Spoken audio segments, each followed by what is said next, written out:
Have you ever watched a horse obey someone almost instantly, calm, responsive, and focused, while with another person, that same horse becomes stubborn, distracted, or even defiant?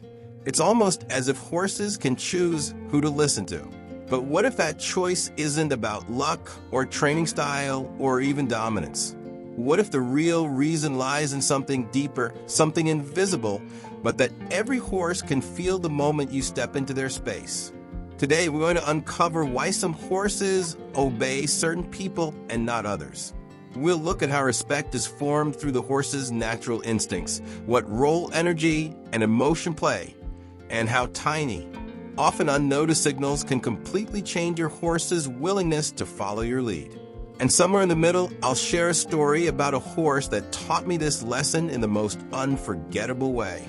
If you enjoy learning about equine behavior, psychology, and the connection between horses and humans, subscribe to Inside Horses. Your support helps this channel grow and allows me to keep sharing knowledge that deepens our understanding of these incredible animals. To understand why a horse obeys someone, we first need to step into the world of the herd. In a herd, leadership isn't about dominance or aggression. It's about calm confidence. The leader isn't the one that kicks or bites the hardest. It's the one that stays composed when the rest panic. When a predator appears or a sudden sound startles the group, the herd instantly looks to that calm horse, the one that stands tall, focused, and steady. The others follow because in their world, survival depends on trusting the one who brings peace to chaos. When a horse interacts with a human, that instinct doesn't disappear. Every time you enter the stall, pasture, or arena, your horse asks silently, "Who's leading here?" And he finds the answer not in your words, but in your posture, your breathing, your energy. If you are calm, grounded, and consistent, he'll feel safe. If you're anxious, angry, or uncertain, he'll step up to lead, not out of defiance, but because someone must take that role. Modern equine research supports what horsemen have observed for centuries. Horses are extraordinary readers of human emotion. Studies from universities such as Sussex and Portsmouth in the UK show that horses recognize facial expressions and can even differentiate between human emotions by sight and tone of voice. They also synchronize heart rates with humans they trust. When a person's heartbeat slows and steadies, the horse's heart often mirrors it, a physiological reflection of emotional harmony. It's why tense riders make tense horses and calm handlers create calm ones. This connection goes beyond emotion, it's neurobiological. Horses have an extremely developed limbic system, the part of the brain responsible for processing emotions and social behavior. When you approach your horse, his brain immediately starts reading you, analyzing muscle tension, breathing rhythm, and subtle facial cues. You can't fake calmness with a horse. They feel what you truly are, not what you try to appear to be. So when someone says, "He obeys you, but not me," what they're really seeing is a horse responding to consistency of energy. Horses obey clarity, not commands. But here's something most people miss. Obedience isn't static.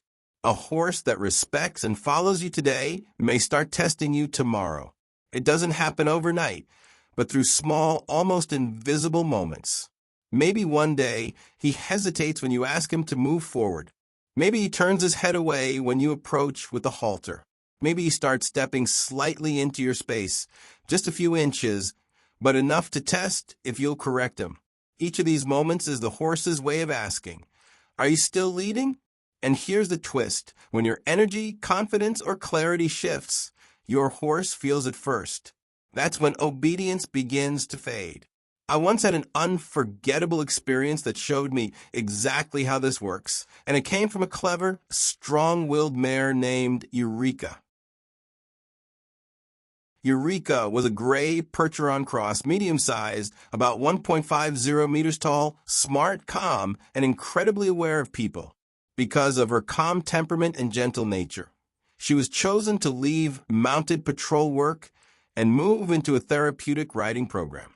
It seemed like a perfect fit. At first, everyone adored her. She was quiet, unreactive, and patient. But after a few sessions, the instructors who were interning at the Equine Therapy Center started to notice something strange. Eureka began to test them. She would step too close, nudging them with her nose. Then she started to push harder, a shoulder here, a hip there, until one day she began to threaten small bites and kicks. The instructors, startled and unsure, would step back. Some even laughed nervously, treating it as a funny quirk. But Eureka knew exactly what she was doing. Each time they retreated, her confidence grew. Each time they laughed instead of correcting her, she learned that she was in charge. Soon, the gentle therapy mare became impossible for the interns to manage. When I walked into the arena, she recognized me immediately. She stood quietly, ears relaxed, eyes soft, the complete opposite of how she behaved with them. She didn't test me because she already knew our boundaries. I had worked with Eureka before. I knew she was intelligent and sensitive, but also that she would exploit uncertainty when she saw it. I tried to guide the interns through exercises, showing them how to set clear limits and use calm, assertive energy. But despite their effort, Eureka kept finding ways to test them again. Eventually, we had to remove her from the equine therapy program. She simply couldn't resist taking advantage of inexperience. Back in patrol work, with her usual rider, someone confident and consistent, she went right back to being reliable, obedient, and focused. That experience reminded me of something profound. Just like people, horses have personalities. Some are gentle followers. Others are natural leaders who need to be guided with firmness and clarity. Eureka wasn't bad. She was intelligent enough to read who was leading and who wasn't.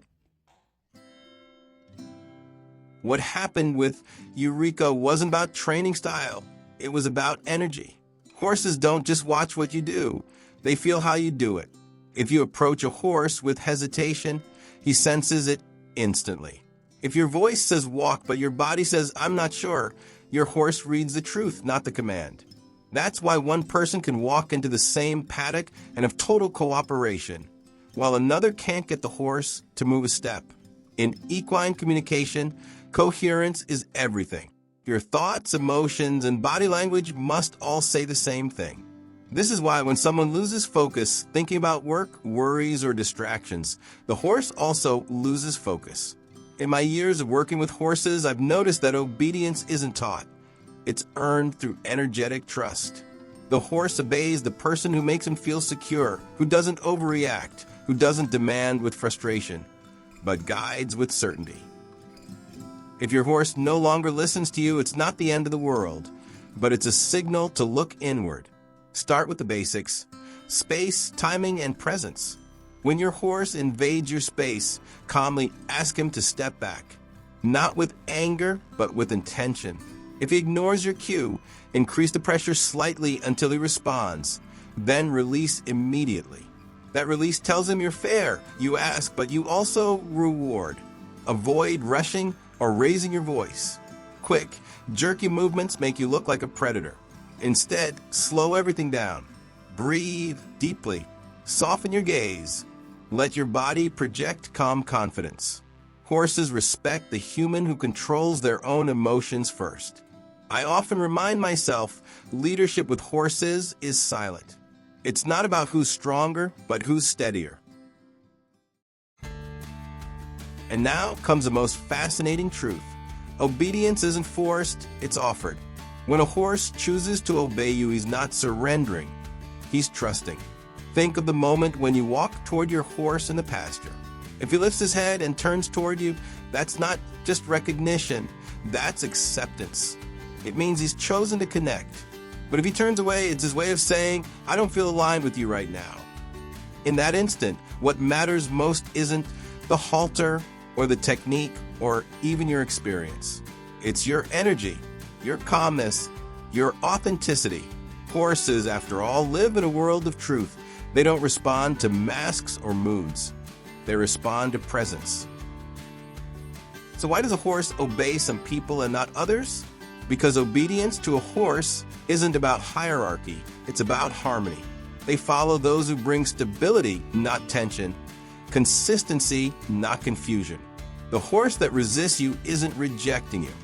He's showing you what he feels from you. When you change your energy, he changes his response. Eureka taught me that intelligence in a horse is often a mirror of the human handling them. When she was around uncertainty, she led. When she was around confidence, she followed. It was never about dominance, it was about trust. Every horse you meet will ask the same silent question. Can I trust you to lead me safely? And your answer isn't spoken. It's shown through your presence, your breathing, your stillness. So next time your horse doesn't seem to listen, don't just correct him. Reflect on yourself. Because often, the moment you find balance inside, your horse will find it too. If this video helped you understand your horse on a deeper level, subscribe to Inside Horses for more insights into equine behavior, psychology, and training. And I'd love to hear from you. Has your horse ever tested you like Eureka did? Share your story in the comments. Your experience might help another horse owner build a stronger, more respectful connection.